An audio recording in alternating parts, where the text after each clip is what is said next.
पवित्र बाइबल वचन उत्पत्ति 2 का 1 से 25 तक। यूं आकाश और पृथ्वी और उनकी सारी सेना का बनाना समाप्त हो गया।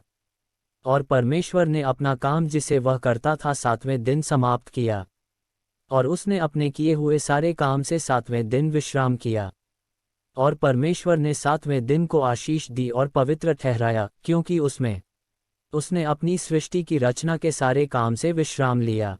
आकाश और पृथ्वी की उत्पत्ति का वृतांत यह है कि जब वे उत्पन्न हुए, अर्थात जिस दिन यहोवा परमेश्वर ने पृथ्वी और आकाश को बनाया, तब मैदान का कोई पौधा भूमि पर न था और न मैदान का कोई छोटा पेड़ उगा था, क्योंकि यहोवा परमेश्वर ने पृथ्वी पर जल नहीं बरसाया था और भूमि पर खेती करने के लिए मनुष्य भी नहीं था।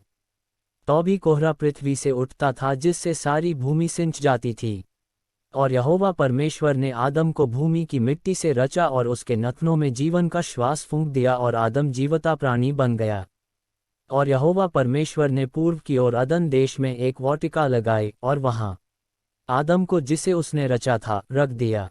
और यहोवा परमेश्वर ने भूमि से सब भांति के वृक्ष, जो देखने में मनोहर और जिनके फल खाने में अच्छे हैं, उगाए, और वाटिका के बीच में जीवन के वृक्ष को और या बुरे के वृक्ष को भी लगाया।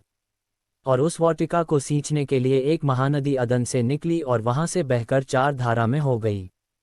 पहली धारा का नाम पीशोन है। यह वही है जो हवीला नाम के सारे देश को, जहां सोना मिलता है, घेरे हुए है।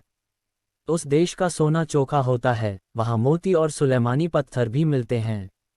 और दूसरी नदी का नाम गीहोन है। यह वही है जो कूश के सारे देश को घेरे हुए है।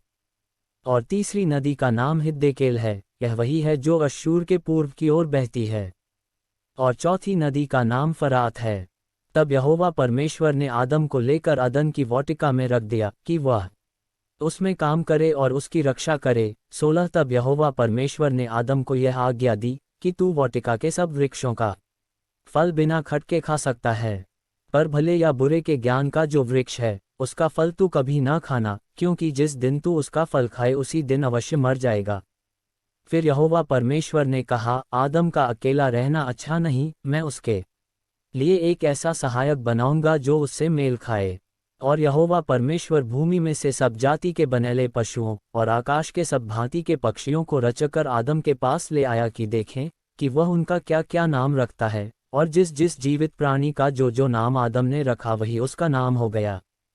सो आदम ने सब जाति के घरेलू पशुओं और आकाश के पक्षियों और सब के बनेले पशुओं के नाम रखे, परंतु आदम के लिए कोई ऐसा सहायक न मिला जो उससे मेल खा सके।